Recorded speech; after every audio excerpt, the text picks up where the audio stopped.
Section 2.2 is continuing with linear functions, so lines.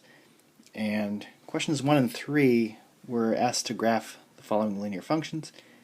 These are really the different special cases.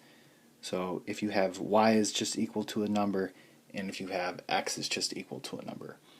So if you have y is equal to a number, it's going to be a horizontal line really through that number. So it's going to be a horizontal line through 3. And this one you can graph on your calculator. So if you type in y is equal to 3, you will see this horizontal line. Now, kind of a reason why this is, or a lot of people get these confused, because when we think about y, we think about the y-axis, and that's the vertical axis. When we think about x, we think about the x-axis, and that's horizontal.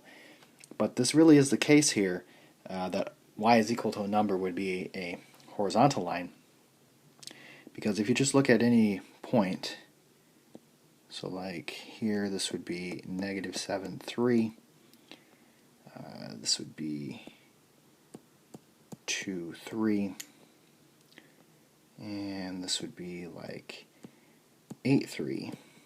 No matter what your x value is, your y value of all these ordered pairs is 3. So that's why y is equal to 3 works there.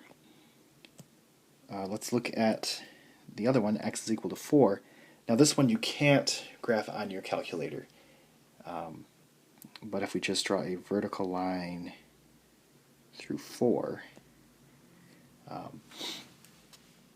and if you want to draw some points you can, you don't have to, but just to confirm why this is the case here, it's like this would be 4, 8, this would be 4, 2, this would be 4, negative 6.